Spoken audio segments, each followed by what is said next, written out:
What's going on, guys?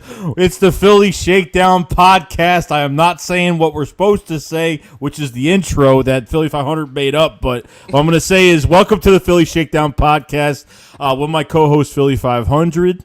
Lot to talk about. Training camp. Obviously, we have the open camp tomorrow at Lincoln Financial Field. So, 500, what is going on? How are you doing? You look antsy. I'm always a little antsy, you know what I mean? Because you didn't say the rap, our title. Don't you frown. This is the Philly Shakedown. How dumb is that, by the way? I just got to say. Pluck, mother humpers. But I'm glad to be here. How are you? A lot going on. Yeah. Yeah, no, a lot is going on. I think what we want to get off the record, first is Desean. Oh my God. This is going to be one of those streams. Yeah, it's going to be, unfortunately. I appreciate everybody being here today. The first order of business, we kind of want to go over Deshaun Watson. Obviously, we had a tweet a couple days ago and kind of broke out. I was up at night, and this tweet came out from CBS about the Eagles and the Texans kind of in heated trade talks right now. Obviously, some hurdles to go over because of all the stuff going on with Deshaun Watson. I'm not going to lie. I mean, it's been kind of crazy, and I think, me and 500 have talked about it. I want to know your point of view on the whole situation, even though it's kind of been like, kind of swept to the side with the news and everything like that. Yeah, well, I mean, my stance on it is this. I know how good Deshaun Watson is. I know he's a top 10 quarterback. So anybody that says we got to go get him, I get it. I totally understand it. My concern is that this guy is going to be gone for a year. This guy is going to be gone maybe more than that if there's criminal charges, and we're going to invest in somebody that never really sees the field for us. So if you took away all the off-the-field problems and said right now you could get Deshaun Watson, I'd have no problem with it. Although I prefer to see Jalen Hurts get a chance because I want to see what he can do. I can't – you know what Deshaun Watson is. So at that point, I would have no problem trading for him. But with the off-the-field stuff, it just scares me too much. And that's kind of where I'm at with it, Yeah, I mean, like we got to know, like, how deep are they in negotiations with the Texans over this? I mean, they've had a lock on this guy. The Eagles have had a lock on Deshaun Watson since the end of last year. And, it kind of like, if it actually did happen, I mean, look, I wouldn't mind it, but at the same time, like, I feel more comfortable having Hurts have 1 year on his belt already. Then you kind of say, is he capable to be the franchise quarterback? And if not, I think the Eagles will run with this. But the one question is we don't know is that the one question we don't know is do the Texans, the NFL, is he going to get suspended? Is it going to be 5 games? Is it going to be a year? I mean, that's where it's going to come into. I'd be more comfortable if he was suspended for the year. We get Jalen Hurts. Or I don't know if you would trade for him at that time because obviously I think we talked about, you've mentioned that to be on the exempt list. The NFL will probably put him on the exempt list, which if he signs with a team that he's going to be automatically suspended, can't play. So do you think the Eagles are taking advantage of this situation to get lower compensation? I think they could. I mean, look, if you're a businessman, you want to buy low, right? So what lower point is his value than probably right now? If he gets cleared of all his charges, let's say before the trade deadline, as soon as that happens, his trade value goes up. So, yeah, I mean, it could be. And it, depending upon what you got. Like, let's say you could get Deshaun Watson, and I think this is not enough. But let's say you got him for a second-round pick. Yeah, I would understand pulling the trigger at that point. You know what I mean? Something like that right now. Let him wait out the year suspension or whatever. But at the same time, you have to remember the Texans know this. They know teams are going to lowball them, and they're going to hold on to him even more. To me, I understand how good Deshaun Watson is. I just worry about those off the field problems. That's the main thing. Yeah, we don't know what's going on. So, if we want to go down another road right now into training camp, kind of go into Jalen Hurts today, and this offense has played really bad today. Today was not an offensive day for the Eagles at all. It was pretty bad. Probably the worst day of training camp. So a lot of Eagles fans are flipping out right now. Is this acceptable for an offense to play this bad at training camp? I mean, this bad. Yeah, I think we got to be careful that we don't overreact, right? Because I mean, you had no guard, your backup offensive line was in there. Dillard was getting killed. They're still trying to learn a lot new things, and just in general, early in training camp, you're always going to have the defense ahead of the offense. That tends to be how it is. So I think we can't overreact. But they did say it was a bad day. They actually said it was one of the worst ones they've seen in years. But I don't necessarily think that we should be like flipping out about it stuff. I think the offense may start a little slower than the defense, but I wouldn't overreact just yet. That's what I'm saying. What part of the defense so far in training camp has been, I guess, catching your attention mostly? As any type of group that you could think of on the defense that's really caught your attention? The defensive ends, Josh Sweat. Even Derek Barnett, I'm hearing great things about Derek Barnett, and I'm hearing, as good as I hear about Derek Barnett, we're also hearing that Josh Sweat has been better.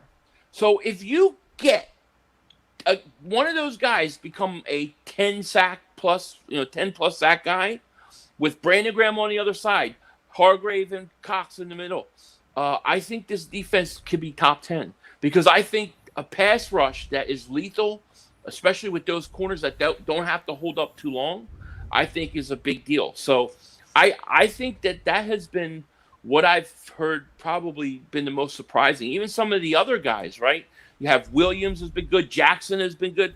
So that is, as long as I've been an Eagle fan, since Buddy Ryan days, the defensive line is always the strength of the Eagles defense. And it's not going to change now. Yeah, I think with the capable cornerbacks now, and you get a Steven Nelson, now you feel a little bit more comfortable with this group. So now you have the pass rush, but we're not dealing with the Ronald Darbys of the world. We're not dealing with the Jalen Mills of the world either. So I think having these two capable cornerbacks, Steven Nelson's going to be a nice addition to this defense. There's a lot of Steven Nelson haters out there, but he was the best on the market, obviously. I mean, if you didn't get him, then you have to trade for one, and it would have costed a lot if you wanted somebody that, obviously, was better skill-wise at a skill set position. Sorry, I can't talk today. So I think the pass rush, the coverage is hand in hand.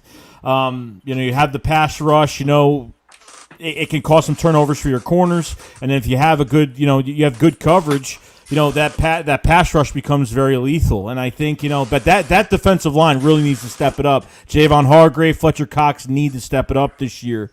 So that's those only two guys I'm really worried about. Maybe Derek Barnett as well, but guys that have been hurt, guys that have not been 100%, they need to get it together this year in 2021. So I agree. I totally agree. The other name that I heard about today, and it was the first time all season or all training camp I heard about him, was Kavon Wallace. I'm finally starting to hear what's coming out of there, because I did a video the other day, where's Wallace? I got a video coming out later tonight. We found him.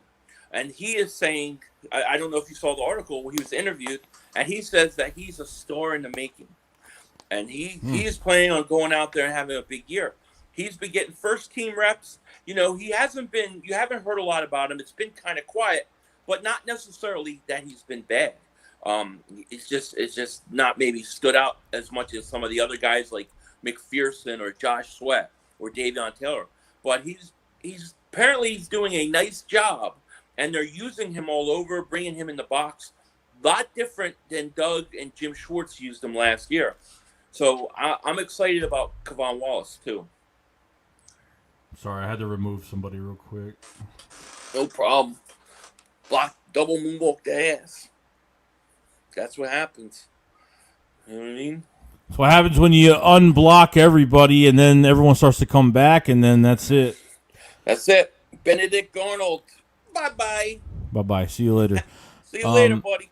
And you know what? And I think, Ronnie McLeod is, I don't know. I don't know if they're doing 3 safety sets this year, what they're doing there, but if Ronnie McLeod does come back, I mean, that's going to be a problem here. Anthony Harris is definitely a lock to start. Ronnie McLeod is aiming for week 1, and he's kind of promising he's going to be back from the ACL, so I really don't want him to take away snaps from Kavon. I mean, I don't even care if Ronnie McLeod comes back week 1 at this point. Like, I want to see what the Eagles actually do. I want to see if Kavon Wallace is on fire, he's playing really well, and they feel like he's more ready, then McLeod would come back in, and I think something could happen here.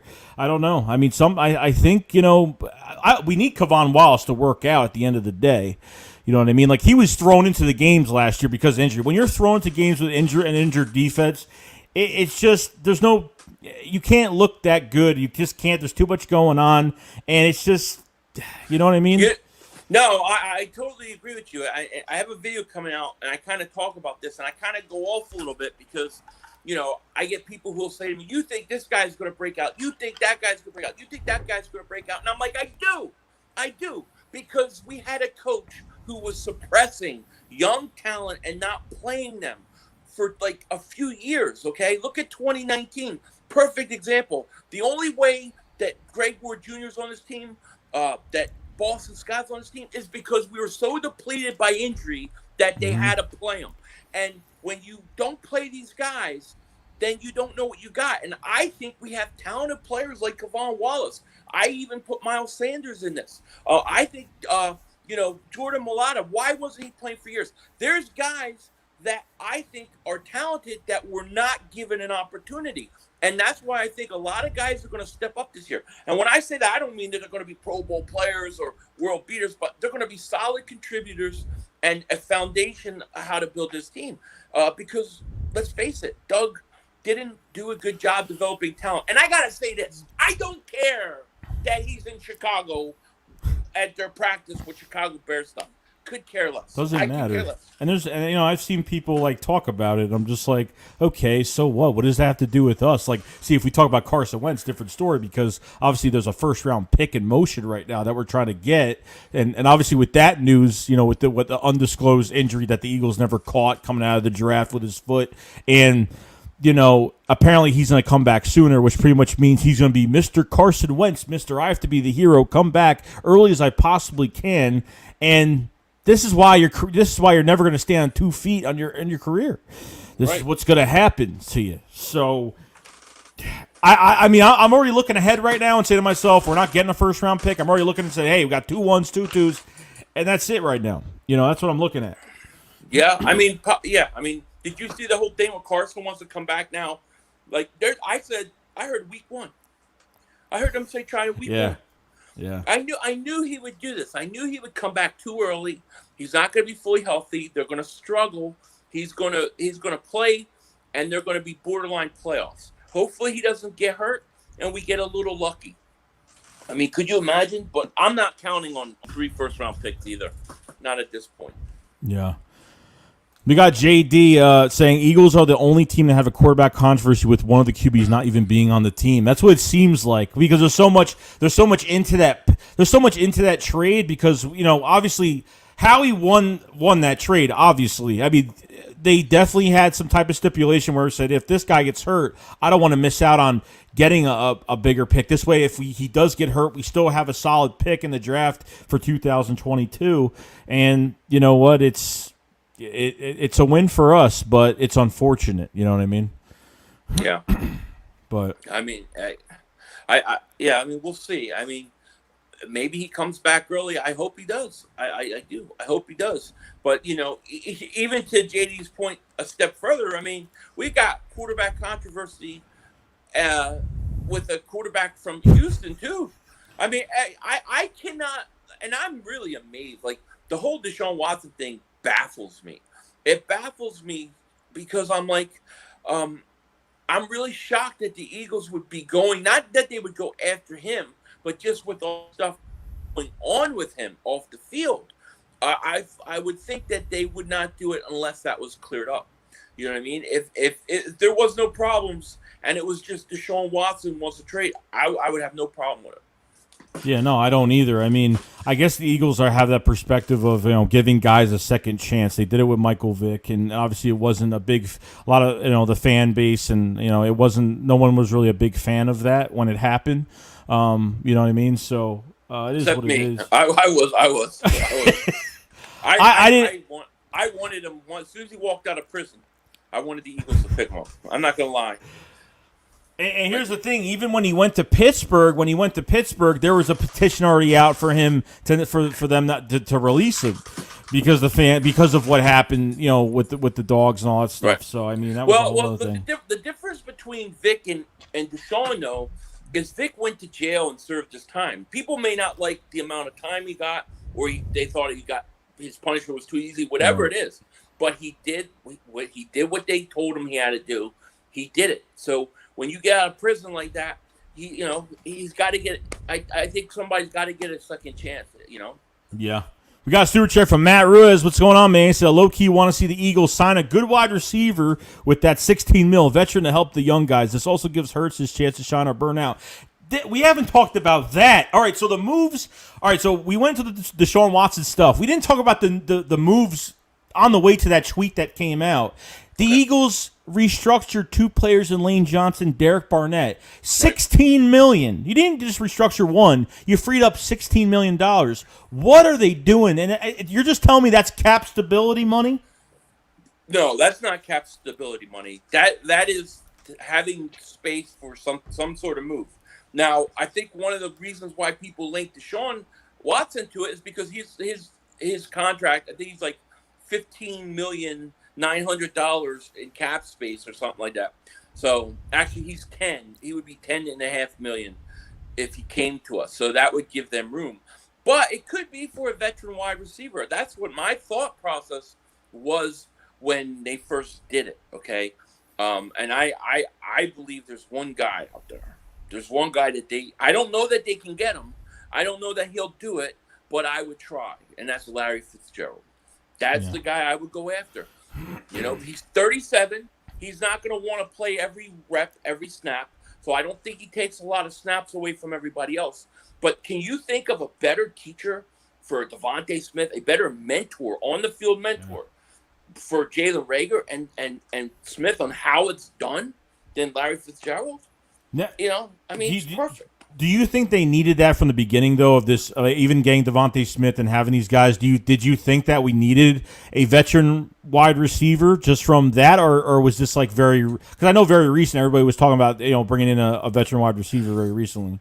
Yeah, I thought that they did. Like, to me, it wasn't a super big priority, but I did think they would bring somebody in for camp. Just would be around during camp and they would wind up getting cut or something like that. But I think when you see the offensive struggles, you see the thing with Reagor failing the physical and those kind of things, it makes you wonder if they have somebody, that they can look to. Because, look, you have the coaches and that's one thing, but it's different when you have somebody on the field with you, Right. No, that's true. So, Bold Brew with the Super Chat. Appreciate my man. He says, Kenny Stills is available. That's another receiver I wanted. When was he available, a free agent? I forgot what year it was. I think like 2 years ago, I think. Right? I wanted him. I wanted him bad that year, and then it didn't happen because obviously we couldn't afford him. Right. Right. The story of the Eagles not being able to afford anybody at this point. Well, the Eagles, as long as I've known the Eagles, they've always, we'll say most of my life, right? From let's say the Andy Reid era on, they've had wide receiver problems for the most part. They had 1 year off with T.O. and then a couple years with Desean and Macklin, but they always seem to have wide receiver issues. Always. Yeah, no, it's definite. We haven't had a 1,000-yard receiver since Jeremy Macklin in 2014. That's how long it's been. It's actually really sad. It's actually really sad how we haven't really continued this wide receiver core and haven't got better. And obviously, it's just been a total mess. But right. We got a super chat from Matt Ruiz. Appreciate it, man. He says, "Hey, I don't know. I want Larry. Who else is available?" Go ahead. You're good. You probably know better. No, I was going to say it depends what you're looking for. If you're looking for a guy to come in and play a lot of reps and start, then I guess there are some other guys you can go with. I don't know if they're as good of a mentor as him. I'm looking for a guy who's like a fourth string mentor that's not going to take reps away. Otherwise, James Washington's available, right? He's available. If you want to go and get somebody to go in and play and compete, he's a guy. And I wouldn't mind even doing that because you probably get him cheap. Bro, but, James Washington, okay, James Washington was like a second-round pick in 2018, and 2019 he had 735 yards, I think like 2 or 3 touchdowns. Now when, they had Johnson, they had, Schuster and,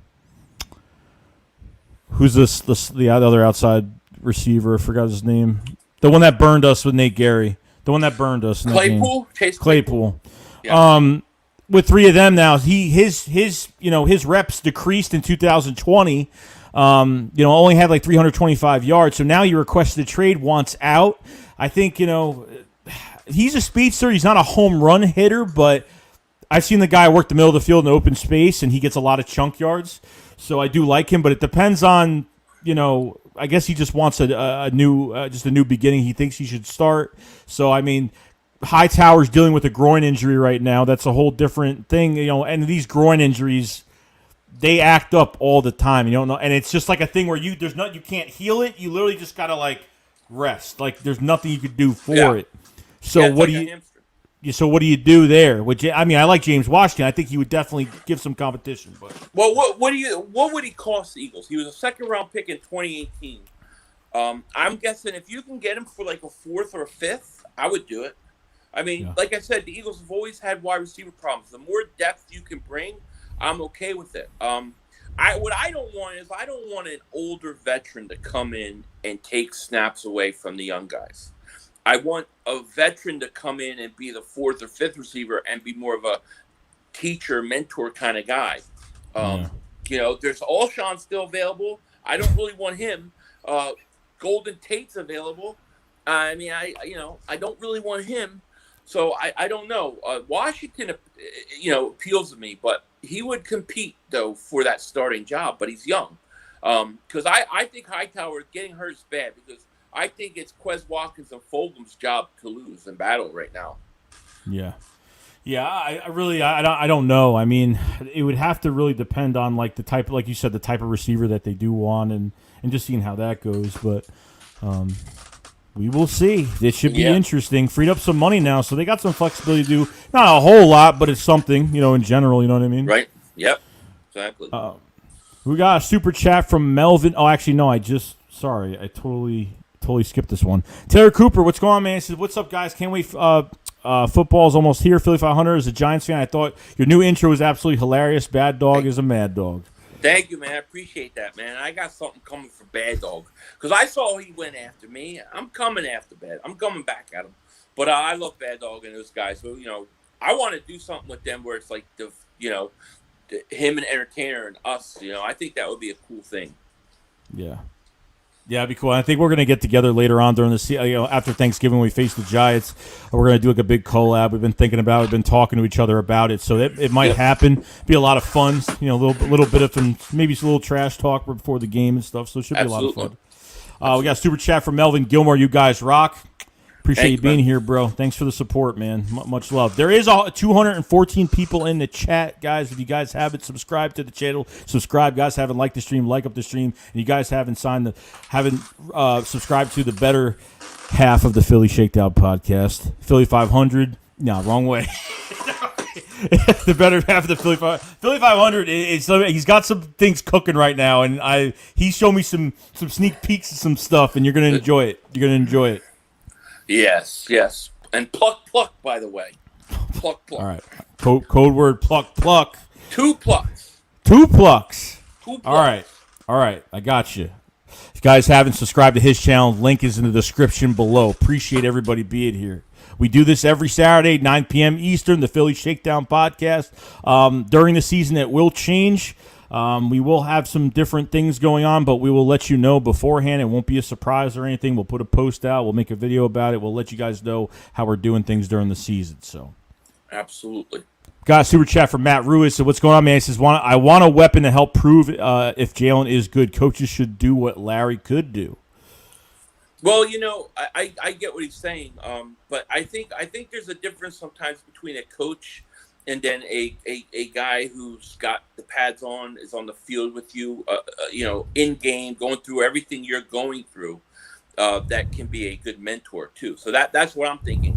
As far as you want a weapon to help prove Jalen's. I think Jalen's going to have to prove that on his own. By adding like another weapon and saying, well, now Jalen's better because we're taking pressure off him. Or I don't think that to me that's not why I would do it. It really depends on who. There's not one name out there that I can say, unless you wanted to pull some huge trade for like Odell Beckham, which I think would be really hard to do. And, I don't know who's out there that's going to help you. I think maybe the best option, maybe James Washington, to be honest with you. Yeah, because it might be a thing where he just wants out so bad that they'll take anything at this point to get rid of him. If Pittsburgh wants to do that, instead of going after one of these older veterans, and they're going to be cheap. It's not going to be expensive. But Howie Roseman likes to trade for players on the last year of their contracts, and this is a rookie deal in the last year. Right, and you're right. And think about this, right? What if we go back a year, right? Go back a year and think of the 3 weeks Travis Fulgham had. He goes out. He was statistically like the best receiver in a 3-week period. Alshon comes back. They pull him out. He never was the same. When he came back in, he dropped passes. He just wasn't the same. And I personally believe they shot his confidence. What if you didn't put Alshon in there and Fulgham had the year to develop? We may have a totally different receiver right now than we do right now. I think, and what I'm trying to say is, I think there is talent with Quez Watkins, with Fulgham, and I think that we don't want to just bring in a vet to bring in a vet that's going to take away from the possibilities of them developing right before our eyes. So it really depends on who the veteran is. There's no veterans I can think of, the Dez Bryant, Alshon, Golden Tate. None of those guys I can think of going, oh, yeah, we need to get that on our team right now. Another perspective of this wide receiver core as well, that really they weren't given a chance. Not just that, though. Some guys were given more chances than others that played more snaps, obviously, but this repetitive play calling and obviously not really scheming their wide receivers. So anything new that we did in this offense, it barely even lasted a game. Teams figured us out. So, and then Doug would give excuses on why Mulata has to be benched, give excuses why Fulgham is not playing anymore. Even when he got injured and then he came in for a couple snaps for some games, it wasn't enough. So, this is a big coaching aspect, development aspect, and, you have the hot hand in the game. You got to keep them in the game. So I felt so bad last year. It just put a bad taste in my mouth, and I'm so glad that Doug Peterson and his staff is not here anymore. I'm glad we have a developmental coaching staff that knows how to use these guys to their strengths, and what Jonathan Gannon talks about is maximizing production from your players. I feel like we're talking to multiple Nick Siriannis in this coaching staff. They all have the same mindset. There's nobody different. So. Right, and I love how they like between plays, when somebody does something screwed up, they sit there and they stop everything and they coach them right there. Not several hours later. You know what I mean? I think when you look at last year, you look at the position, safety position, linebacking position, wide receiving position, I'd say running back position. These are all positions, even offensive line to a certain extent, that they had talent that they just never gave opportunities to at all those positions, you know? Yeah, no, agreed. I agreed. I mean, look, I think these receivers are going through a natural competition, not a favoritism competition, a natural competition that's going to put them in the right position to make them successful. I mean, these guys want to get paid. These guys want to have good careers. How are you supposed to do that? Well, your quarterback has to play well, and your receivers have to be in the right spot to win football games for them. I mean, they have to make each other look good. So. So I like that. There's a lot of bodies at linebacker, at receiver, at running back. I mean, he promised. Nick Sirianni promised us competition, and we got it. So yeah, agree. We got a super chat from the Philly Talk podcast. What's going on, man? He says, "Do the Eagles make a move with the available cap?" Yes. I think they're going to. I don't think that 16. I mean, there's no reason to restructure Derek Barnett. Like, I could have seen one, and you come up, like, you restructure Lane, maybe you get, like, $8 million or whatever it was. But Derek Barnett, last year of a deal was kind of weird. That to me is you need certain amount of space for something, Yeah. which is what it is.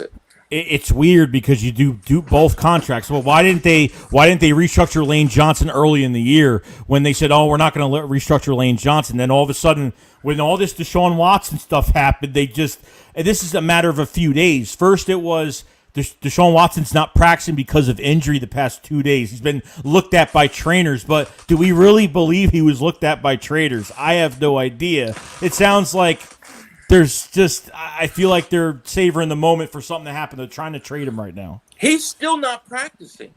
He's still not there.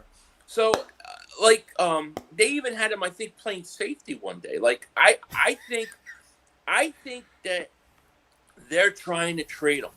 I think that, in my opinion, as good as he is, unless you're getting some ridiculous trade, like only a second round pick or something like that. To me, it's just too dangerous right now. You just don't know where he's going to be at with all this legal stuff, and that's why I would just stay with Hurts and go with him all year. But what if they were like? What if the reason they want to trade for him now is because? And I'm just speculating, but let's say it's a second or third round pick, right? If they say, "Oh, we have to give a second and third to get Deshaun Watson"? Do you think they would even care that he suspended the year? They probably would do it anyways because he's only 25 years old. And the thing about it is then you let Jalen Hurts play the year. So I don't know what is going on. I know a lot of people think this is fake news. It's not true. Anything with Deshaun Watson. I think a trade being imminent or close is not real. But I do think the Eagles are legitimately interested in him. Too many people have spoken. Yeah, even the sideline reporter for the Eagles, Howard Eskin, and this was like not long before either. He said there's a 90% chance the Eagles will trade for Deshaun Watson. So obviously, he knows what's going on. He's talking to somebody. It's just there's too many connected dots. The Eagles and the front office they had a meeting after practice a couple days ago. It's just, and then the two restructures. It's just there's too much. That little amount of time, there's too much. That points towards a trade for Deshaun Watson or trying to. I think those two restructures kind of like put the icing on the cake because it's going to cost $10.5 million just to have Deshaun Watson on the roster. So if he does get suspended, hey, if you give up second, third round picks, it's a steal. At the end of the day, it's a steal, and it's an insurance policy on top of it in case Hurts doesn't succeed this year. And then people tell me, they're like, well, what if Hurts isn't really – you tell me you're only going to give Jalen Hurts that 1 year, just one chance.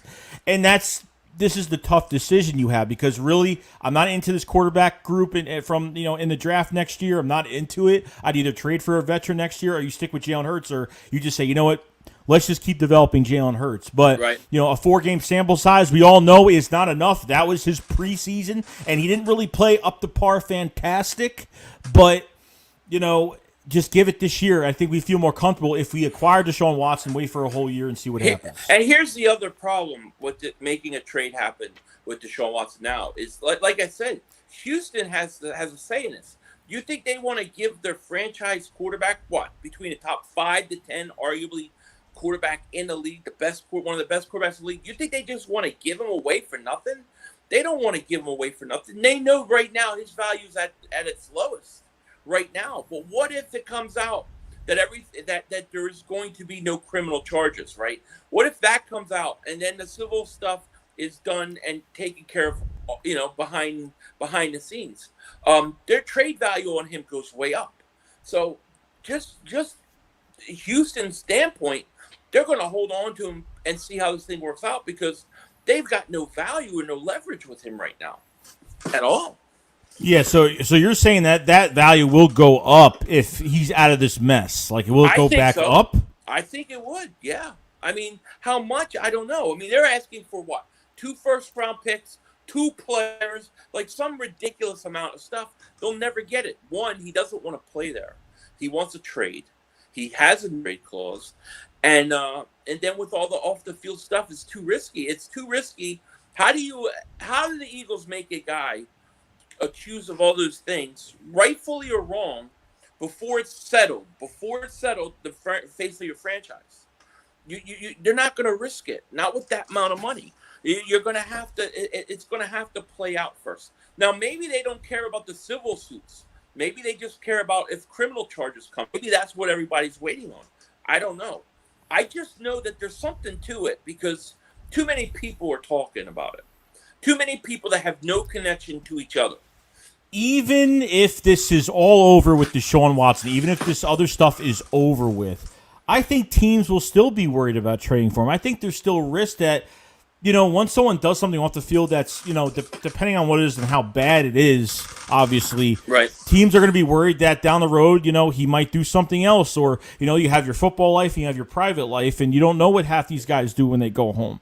You know what I mean? So it's hand in hand. Yeah. It just depends probably on the team, probably some deep conversation. And the Eagles are probably the best team for them that have the most, at least for right now, have good draft compensation to award them for a trade. And on top of everything else, you can make it here. You might sweeten a deal like this, take on Deshaun Watson's contract, but if you need to get rid, hey, look, we'll take Deshaun Watson off your hands. We'll give you the draft picks you want, but we need to trade somebody from our team. Like if they trade Derek Barnett, if they trade Zach Ertz, if they want to get rid of a contract to get it done with as like a dump off, get some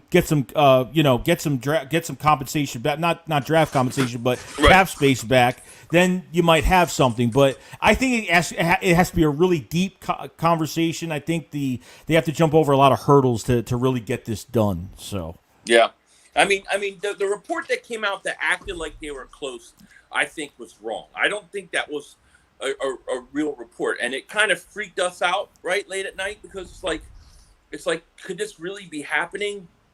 But I had my doubts because I just can't see with the mess he's in that any team would pull the trigger. I think it's too risky. But like I said before, they may be looking at this for something like a year down the road. Or if Jalen Hurts doesn't work out. I do find it interesting, too, that the Eagles have not named him the starter. They have not named him the starter. That's like, another thing.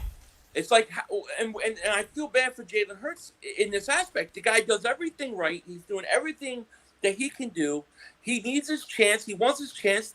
They make it like he's going to have his chance, and now you have all this Deshaun Watson stuff hanging over his head, and you could ignore it, but he's going to hear it, and then the coach won't make you the starter. And I'm not saying he should have made him the starter, but it all creates more chaos. But you drafted him in the second round. It's like this is the guy you wanted, and then you're smiling. You're Harry Roseman and Doug, and they're all smiling and all happy, and now they're like, I don't know if this is the. And at that point, Skinny Carson went to the fridge and took out the donuts. And he started eating, and he got fatter and fatter and fatter. And then we had Fat Man last year playing quarterback. That's what happened. It happened on draft night. I think Carson gained all his weight starting on draft night. I believe that. That's crazy. You don't know how this team treats their quarterbacks. He's not named the starter. I mean, it's kind of like we know he's going to be the starter, but they didn't name him.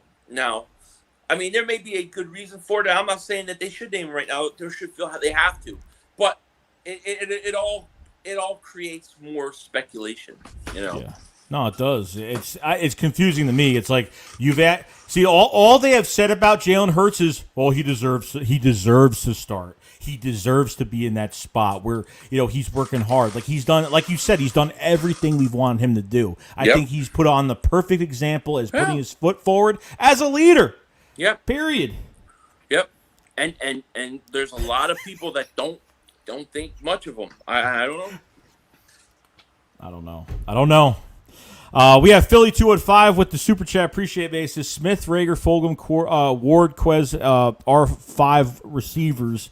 Do you think they're keeping 5 or they're keeping 6? See, you have the extra roster spot now, right? You have a couple spots. I'm thinking they're going to keep an extra receiver and extra running back. But that'd be smart. We'll see. But I'm going to say they're going to keep 6 wide receivers. So Smith, Rager, Fulgham, Ward, Quez, and Hightower, and get the umbrella man the hell out. Because even if they keep 5, and obviously they put someone on a bubble, 2 people on a bubble, obviously. So if you have those 2 extra roster spots, if you want to use on receiver and have 6, that's perfect. We can keep everybody we want, and then J Jaw will not be around. It's perfect. The 6 right there plus J Jaw and J Jaw is gone. And running back too. I mean, running back, you don't know. I hear Huntley is turning heads, dude. 4.39 speed. Every practice he flashes at least once. Okay, yeah. I don't know that I could get rid of him, dude. Especially on special teams, if he can return punts. You're either keeping guys like Boston Scott and Jason Huntley, or you're getting rid of Kerryon Johnson and keeping Jordan Howard as your bruiser and not keeping both of them, obviously. Because I haven't heard much on Kerryon Johnson at all. I want Kerryon. I don't want to lose him because he may be the best pass blocking running back in the National Football League, and he can catch out of the backfield and he can run and get you short yardage. I think he's a more complete back than Howard. But Howard looks so much thinner than he's ever looked. He looks like he's in great shape too. I mean, my guess, if I had to pick the running backs, I think you're going to have the shoe-ins are Miles, Kerryon, Howard, Professor Kenneth Gainwell. The question then is, are you going to keep 5 running backs? And then who is it, Boston Scott or Huntley? You know, I don't think they would keep 6 running backs.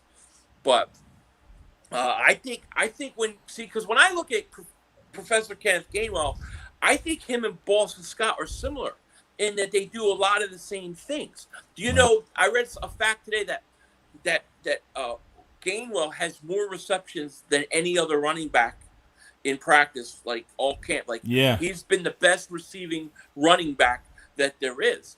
So it's like, who are you going to keep? And then you hear how much they love Boston Scott. You know, so it's going to be Boston Scott or Huntley. And they may love Boston Scott, but I'm telling you what, Philly 500 loves that 4.39 speed, especially on a kickoff return. Yeah, and it's sneaky speed. And honestly, when we got Jason Huntley, it was just in a crowded room.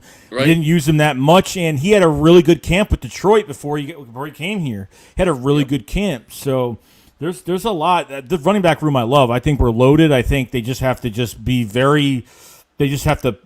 pick very carefully, and depending where they're keeping these extra roster spots, I think you said it right on the face right there. I think those 2 wide receiver and running back are your 2 extra roster spots. I think you should have an extra running back. I mean, why not? Right. I mean, defenses have to prepare for different skill sets in that backfield, plus Jalen Hurts, whether it's a read option or whatever it is, plus Devontae Smith, plus Rager, plus all these weapons on top of it with a healthy offensive line, hopefully.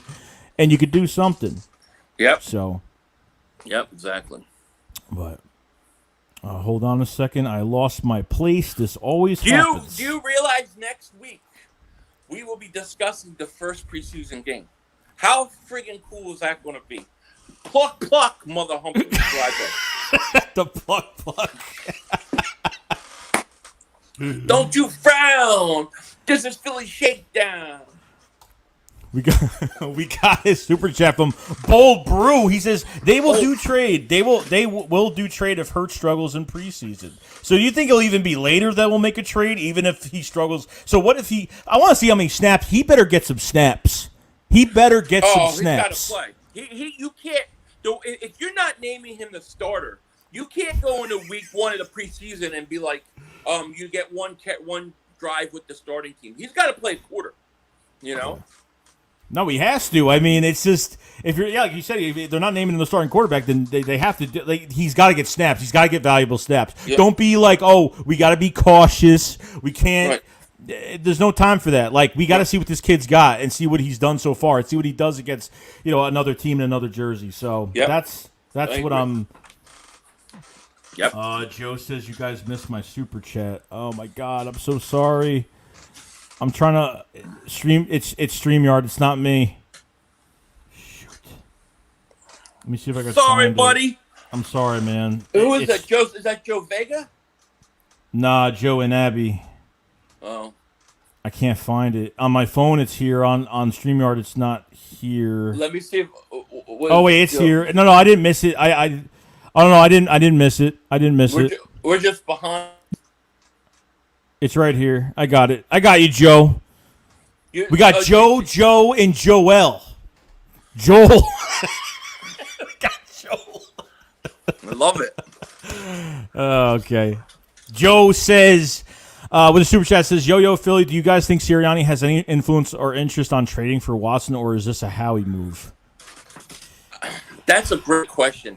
I don't know enough about Sirianni, like what he's looking for from a quarterback to know for sure, but I know it's a Howie move. I know Howie would be interested. I would say he's probably got some say over it. You know what I mean? Yeah, I mean, I think he would have to, just because, like, you know, this is what Sirianni is going to be working with this player that they're going to trade for. So obviously, like, there's got to be some collaborative effort in if they go after at least a quarterback at this point. Yeah. If that's the case. Did you see Demon Badgers chat and Robert Dredd, and they chatted too?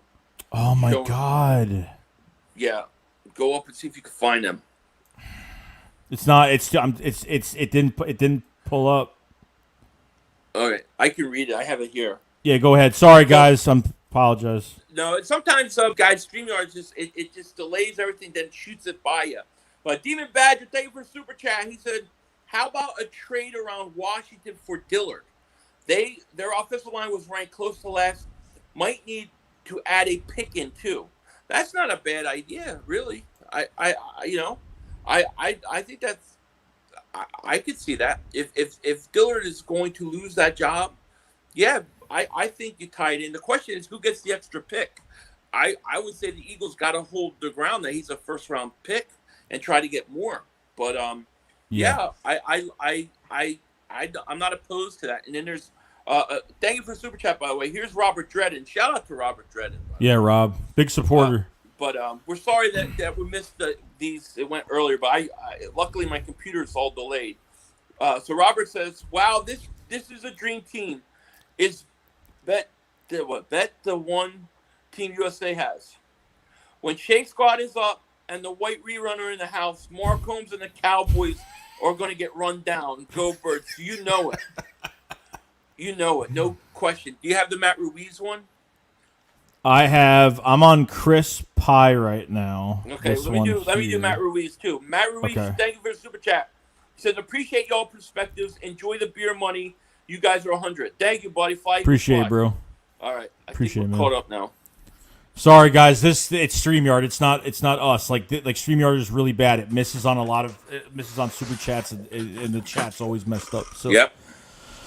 Chris Pye, thank you for the super chat. He says Sirianni said the only words he's getting from Jeff Lurie is to do what it takes to win games. Let's hope. Love the staff. Let the coaches coach. Yep. Agree. I agree. Pluck. Don't start that pluck stuff. We got a super chat for the one and only Philly the podcast. Joe Castro super chat says, "Who do you guys want as our punt returner, kick returner?" That's a good one. I'm gonna say a kick returner to start the season. I want to see Huntley. I'm gonna give Huntley that advantage because he's got 4.39 speed. He's done it before. He's been effective doing it. I don't want Greg Ward doing it. I don't want Boston Scott doing it. And then at punt returner, what I'm saying may surprise everybody, but I'm going to put Rager back there. I know he's a first-round pick, and you don't want to use him a lot there, but I think he's effective there. I think do things to build his confidence early in the season. One of those things is special teams.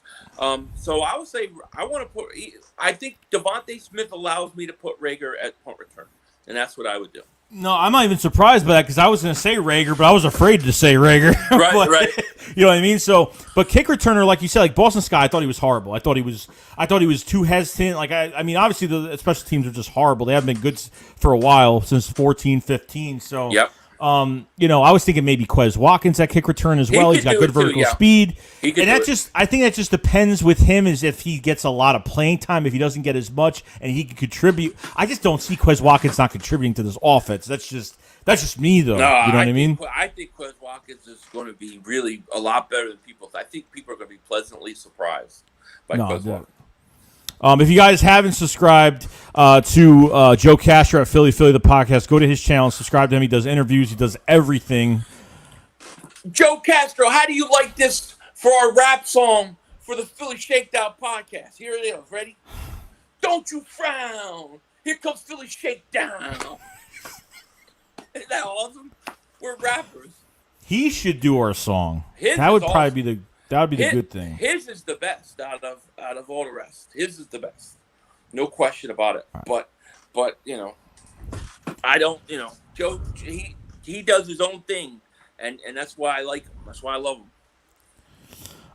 We have 253 people in the chat, guys. Appreciate everybody being here today. If you guys haven't subscribed to the channel, please subscribe. We cover the Eagles all year long. We have the Philly Shakedown podcast every Saturday. Please check it out, 9 p.m. Eastern. When the regular season comes, we're going to be changing the schedule up a little bit. Subscribe to the channel, like the stream if you guys haven't, and subscribe to the better half of the Philly Shakedown podcast. My co-host, Philly 500. Links in the description below. Subscribe to his channel. Trust me, you will be entertained for a long time all year round. Don't worry about that. All right. See, Paul Mancini says running back room. If they keep 5, then only 5 wide receivers. They will carry 3 tight ends. 3 tight ends. I mean, obviously with Zach Ertz still here, that's a whole nother question right now. He's having a good camp. I mean, he's having a good camp. Really good camp. And he's being a professional. There's a little bit of concern when he came up on hair. Like, is this an Antonio Brown situation? But obviously, it's not. He's there. He's going to work. He's going to be a good teammate. That's just the kind of guy he is. Got a lot of class. But at the end of the day, you're right. Are they going to keep 3 tight ends? Because I can't see them cutting Richard Rodgers either. So I'm going to say at this point, a guy like Stoll, a guy like that's probably going to wind up on the practice squad. Right. And I still think Ertz is going to get moved. I know people think it's weird. I still think the Eagles are playing it. So I'm going to say he gets moved. I'm sticking with it. I still think he gets moved. I mention it almost every video, and I say that I still don't trust it. I still think he's getting moved before the start of the season. How are you taking that $12 million cap? How are you not getting that $8.5 million? How are you not? Well, yeah, I mean, they did all that restructuring, right? They could have just traded him for $8.5 million right there. Right. I mean, I gotta think that they're going to move him. And if look, here's how I see it. If I was Howie Roseman and I sat down with Zach Ertz beforehand, and I'm like, we want to trade you, you want to be traded, but we got to build up your trade value. Everything the way it's gone so far in camp is exactly what I would have wanted. Him to be professional, to do his job, to work with the young guys. All of which he's doing. Then I have the coaches building him up, how great he looks. And hopefully you're building up his trade value. Yeah, I think that's definitely true. And, I just don't think I think you look at these other tight ends, like Tyree Jackson's another guy he's a big guy, and he's actually caught some pretty good passes, some slants. He's been doing some good things there. I don't know who else. Huh? No, I said Paul makes a good point, though, because I didn't read it close enough. And shout out to Paul Mancini. Great subscriber and stuff. He said they'll keep 5. If they keep 5 running backs, they're going to keep 5 receivers because they're going to carry 3 tight ends. You're right. Actually, I think he might be right. If Ertz is on the team, that could be true. Because once you keep Ertz and you say we're going to only go 2 tight ends, then I think Ertz is here to stay. But if you keep 3 tight ends, you can still move Ertz at some point. But you're right. He's probably right. If they keep 3 tight ends, you're going to keep 5 running backs and 5 wide receivers. So a guy like John Hightower with the groin right now, I throw him on IR. I don't want to let him go right away. Yeah, no, I would wait. No, I would definitely wait on it because he could show up for at least for a preseason game or something. Or if they think that he's going to be fine during the season, they have enough trust in John Hightower to bring him back, and they don't have to get rid of him, which is a kind of a risk as well, depending on what they have and who they trade for and what happens by the start of the season, obviously. Then we'll see what happens. But it should be interesting. And I can't see them cutting Greg Ward Jr. because he's the most experienced receiver you have on your team. So yeah. I think he's going to make it. He'll be a backup. But, it's a very – that whole battle at that – Z position is going to be fascinating to me, and I like Quez and Fulgham. I wonder how good Fulgham could be. Like some people think that if he didn't get pulled out, he would have been putting up Pro Bowl numbers. I thought he would have had 1,000 yards last year. I thought he would have at least had that. So if he's capable of that, then he should win the job. However, I still think Quez Watkins. I think Quez it could be a really good wide receiver in this league. Right. Yeah. J.S. Young, what's going on? He says the Philly Shakedown song. Sing it 20 more times. I don't think. Yeah. I think I'll be in a hospital. I think I will. Like if Philly 500 tied me to a chair and I had to listen to that for 20 more times, I don't know. Let me pour a drink because the rap songs stink.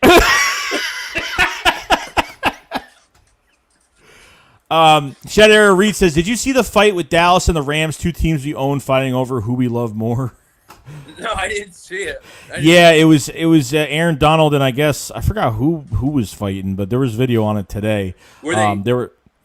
Dallas has been. I don't get it. Like, I haven't. Are these other teams already facing like other jerseys right now? During like it feels like Dallas has like they quickly like they went from OTAs to training camp to like they had pads on, then they started hitting, and then they're already practicing with other teams now. It's like and they already have clips of all these plays, and here we are like trying to figure out through binoculars. They're 2 weeks ahead, like a week or two ahead of, like a week and a half ahead of us at least, because of the Hall of Fame game, which was a boring game, by the way. But, they're ahead of us. They're on Hard Knocks, so I look forward to seeing it and watching all that dysfunction. Yeah. Give me all of it. What's going on? Anthony Perry says, Nick is doing something with Killins. Now, I saw Adrian Killins take some passes from Jalen Hurts and deep ones. And we all know that Killins has that track star speed. Yep. And unfortunately, with him, it's really his size. Like, I don't know how much weight he's gained, but his lower body is still very frail. It doesn't look any different than it did last year. I don't know. I mean, maybe he could have gained some weight, but I think it's really down. It comes down to his lower body strength, which he doesn't have. Well, he was another guy, right? That they used him one play. It was like a wide receiver screen on that end around thing that they did, and it was totally. Everybody in the world knew it was coming, and it didn't work. And then they didn't use him the rest of the year. Why did they never even put him on kickoff returns? Why did they never even put him on punt returns? I don't understand. You get these guys like that, and you don't even give them an opportunity. Now, I think Killins has got great speed, but he's really small. But throw him out there on special teams. That's how he's going to win a job as a returner. Him and Huntley. Let him go out there and see. Because that's room. Where I think he wins the job. There's no room for him in the starting lineup. There's no way unless he plays special teams. That's the only way.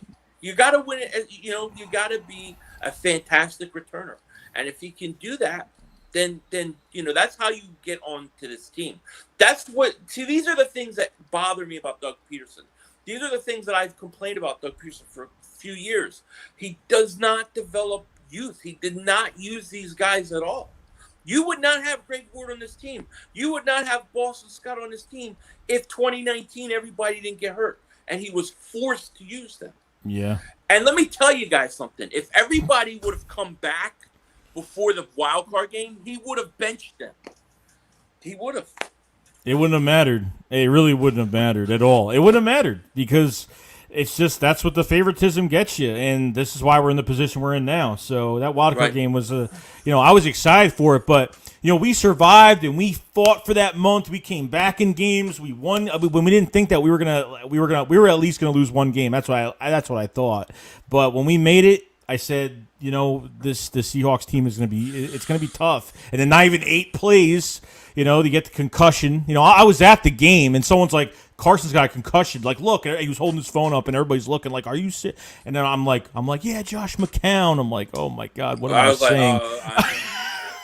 What am I saying? I was like, here we go. I was like, just give the guy smelling salt and let him play. But obviously they're not going to do that. But, yeah, I mean, that was really disappointing. And I think that was the start of Fat Carson. Right there that night was the start of Fat Man Carson, because that's when they decided you cannot run anymore. You always get hurt out of the pocket. You have to become a pocket passer. That's what I think. Yeah. Ray Meyer says, any word on Grimes' injury and timetable? Grimes is he gone or is he on done. IR? He's gone. They cut him twice. They cut him, right? He passed injury waivers or something. Then they bought out his contract. I don't know if they brought him back yet. Yeah, no, he came back the second time, and then they waived him on injury settlement, and that was it. And that's unfortunate because that was a player that we were really excited for, to kind of compete with Travis Fulgham, these other receivers as well. Like, yeah. I thought it was a really, I thought he was playing in top talent. He was beating top talent, Yeah. So good red zone threat too, Mm-hmm. It's unfortunate, but I haven't heard any news on him being with anybody else. So. Yep. But. I'm good time wise, Joey. No rush. Just to let you know. Okay. I'm just letting you know. Just let me know. Philly 0024 says all I'm saying is give Hurts a shot this year to see if he's the guy or not, and if he's not, you draft your guy in next year's draft. You could do that. I feel I mean that's kind of where I'm at. The only and one of the reasons is I'm not gonna lie, it has to do with Watson's off the field stuff. Because I don't want to take a risk on it. So I think. Why try to rush or force anything? Let's see what Hurts can do. Let's get behind him, and then we can go from there. Yeah, I think you just have to be patient, and I'm not into like trading for Deshaun Watson right now like that much. Like I don't mind it, but it's not my favorite thing. I think I'd be more because I'm telling you right now, if Deshaun Watson does come here, it's Hurts will be gone. I don't think Hurts is going to be on the roster as well. And if you give Hurts away without even any before the season starts and any type of evaluation for the year, it's going to make me so uncomfortable because now it's not only that we knew Carson was going to have at least a solid season this year if he was healthy, but now dealing with another quarterback that's going to be gone that possibly could be successful as well. So yeah, I just think like I just don't want to. I don't want to deal with the off the field stuff. I don't want the drama. I don't want it. No. Paul Mancini says if Mullins plays well in preseason, do Eagles will keep QB Joe Flacco and carry 3 on the roster? I think they're carrying 3 anyways. I do think they're going to carry 3. I don't know if they would make him the backup in Flacco the third string. But he has outplayed, from what we've heard, he's outplayed Flacco. Yeah, that's what I've been hearing. And Mullins is not, like even we played him last year and was benched for Beathard during that game, and Mullins didn't look good at all. But at the same time, he's a veteran arm, you know what I mean? And, he's not someone that is starting caliber, but he's a guy that could give guys looks at, for an arm for practice or something like that. If he has to come into a game, I don't know about that. I'd rather trust Flacco a little bit more game time, but it could be worse, dude. We could be the Cowboys with Ben DiNucci, the Italian chef, making macaroni and meatballs and then trying to go out and throw football. He stinks. And now it's so bad that you got Mark Holmes and Michael Anthony waking up from his nap. Where's the fitness? And they're talking about trading for Foles. They want Foles. They want to trade for Foles as a backup. Mm-hmm. Could you imagine that? I would not be okay with that, dude. I'm not gonna lie. No, I wouldn't either. Sports fan says Eagles should get Russell Wilson over Watson.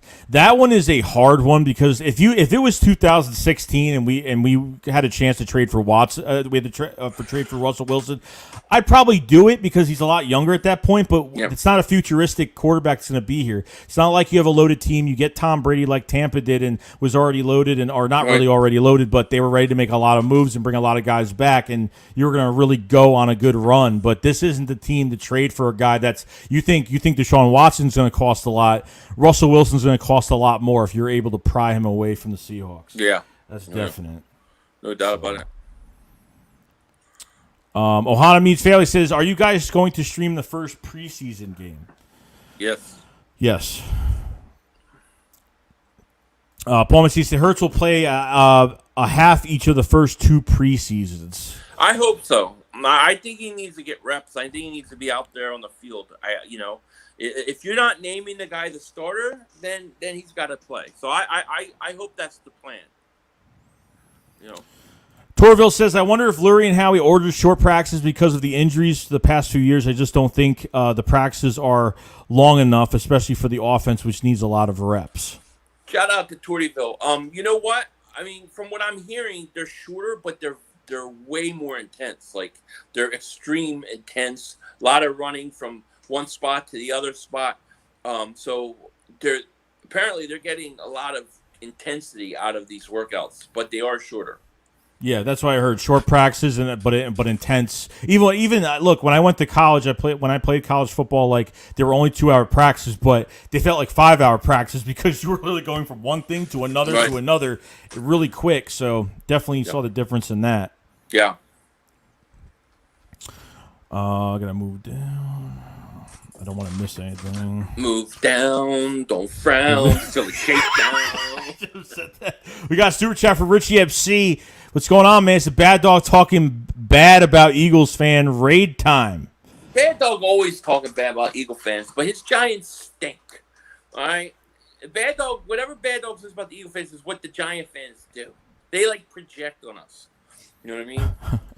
Got super chat. Kavon Kelm says Watson is obviously is better than Hurts, but I'm gonna keep it real. He's not all that. He's good, but he's overhyped. Watson obviously better than Hurts. I'm gonna keep it real. I think he's a stud. I think he's a stud. I mean, this is a guy that he's played with basically no offensive line his whole career. I respect the opinion. I do think Watson's very good though. It's the off the field stuff for me, you know. Yeah, it's and depending on. I mean, we don't really talk about it ever. You know what we don't talk about a lot. We don't talk about the Giants because they stink. But every time the Bad Dogs on shit, they're talking about the Eagles and Eagle fans. Every time. But we don't talk about them. They had an offensive lineman that retired 3 days after he got to the team already. Guy just said that. I'm Joe Judge. It's time to run some laps. Stinks. You know, come on, dude. I feel like he's trying to make like some Belichick era over there. Like he's trying to make some military camp. I know. There. You're so disciplined that you can't even keep your wide receiver skinny. He came in overweight. What's his face? Who was it? Oh God, what's the guy's name? The receiver that was in Carolina and then went to Buffalo. Kelvin Benjamin. Yeah, he came in 17 pounds heavy or something like that. You're so disciplined that he came in 17 pounds heavier. He was really scared of you. Go run some laps. I'm He stinks. I can't wait to beat the crap out of that time. Yeah, and that first game's after Thanksgiving, so like we don't know what these teams are going to look like by that time. So it's kind of scary. Like we don't know what this team. We're either going to be on a hot streak, we're going to be very low, or we're going to be like okay, where we're in good position. We should play the Giants week 1. I know. 1. Not by the time we play them, they're going to be done. We're going to be trying to fight for a playoff spot, and they're going to be bottom feeders because Daniel Jones stinks. And you know, I know Bad Dog. I love Bad Dog's imitation he did of me. I've had it coming for years. I've busted his balls, but I'm coming for you, Bad Dog. I got something for you. Something different than anything else I've ever done. Yep, I can't wait for it either. Interesting. Matt Ruiz, thank you for the super chat. Says, got a guy throwing hard R's in the chat. What's hard R's? I'm trying to think. I don't even know what a hard R is. What is that? I don't know. Do I have to Google this? Because I have no idea what a hard R is. Find out. I don't know what hard R is. Oh, let me answer this. Tyler, my man. Oh, N-word. Okay. Oh, N-word. Yeah. Tyler, man. He says 500. Will you do Eagles games now that they're hot? I'll try. I'm gonna try to if I can. I'm definitely gonna try, but you know, with the Eagles right now, it's been kind of crazy. Yeah. But I'll try. Definitely. We're gonna go for a couple more minutes, guys. A couple more minutes, and we'll head on out. We got I got some things to do, and we enjoyed our time tonight. We do have 267 people still strong in the chat right now. If you guys haven't subscribed to the channel, please subscribe. Guys, haven't liked the stream, like the stream up. Much appreciated. It really does help us out. And if you guys haven't subscribed to Philly 500's channel, link in the description below. The better half of the Philly Shakedown podcast. Subscribe to his channel. Is Philly frozen? No, he's not. Okay. That was perfect. Why did somebody want to ban me? Ban you? Juan Gotti says, ban Philly 500. What did I do? Well, I don't even know what I did. What the hell did I do? I have no idea. Paul Mancini says, remember preseason game 3 in the final preseason game, which means no stars or significant backups, so it's usually a game where the third, fourth stringers play to reward for their time and effort. Because there's no week 4 this year preseason. There's only 3, so yeah, he's right. You're not going to start the starters, so you have to have Jalen Hurts named the starter beforehand. You know what I mean? That's got to be tough, though. I mean, with 3 games, and really, I haven't really thought about it in a while, but having 3 preseason games, and you have to put in a lot of work for 3 games since you lose 1 game now. So it's a little tough. It's a little tough to see, how they're going to fit in all these players. I really hope these guys get good looks, especially between quarterback and receivers. I hope these guys get good looks. I hope the rotation for the running backs is great. We need to see a lot, and I just need to see good looks from these guys. Pluck, mother humpers. You guys have no idea what I'm talking about. Pluck. But it's something very important. You don't know. You might see it soon. You may never know. You'll see. You know what I mean? Tortyville says Giants players are retiring to get away from Joe Judge. Yeah, I mean, dude, seriously. It's like Pee Wee League football with Joe Judge. Paul Mancini says, could see Land Dickerson end up on the PUP list, not on the active roster for 2021 to save a roster spot for a healthy offensive line? Not surprise me. Not surprise. I would actually consider it. I would lean towards doing it. I'm all for him not playing this year. I really am. Yeah, I don't know because I know Howie after the draft mentioned that they weren't going to redshirt him this year, but does that mean that they're good? I don't know. I mean, they're not going to redshirt him. That's what he said, but I mean, all things do. I don't know. It's going to be interesting what they're doing. I mean, if you do that, then yeah, I'll be fine with that. This way you can open up another roster spot and say whatever, keep somebody here. Right. So why not? Oh, I totally agree. Ron Yancey with the Super Chat says, do you think we have a solid head coach in Sirianni? You think he can get us another ring? Love the Philly Shakedown podcast, guys. Appreciate it. Thank you. Sirianni talks a good game right now. He does. Listen, Sirianni, my cannoli friend, has done a great job. And he came in nervous. People were making fun of him. I am now seeing the same media that trashed him, seeing him coach and how he coaches this team and how he teaches these guys. And they're saying, you know what? This isn't a bad coach. And to me, what really made me feel confident that I'm right about him was when he ripped into Jalen Reagor. The way he ripped into Jalen Reagor and that he went at him, in front of Jeffrey Lurie, in front of Howie Roseman, he went at him. And I thought that was a big deal because the next day, Reagor has the catch at camp, right? That one-handed catch. And to me, we won't know for sure till he's on the field coaching. But I'm getting everything that I've asked for when it comes to him.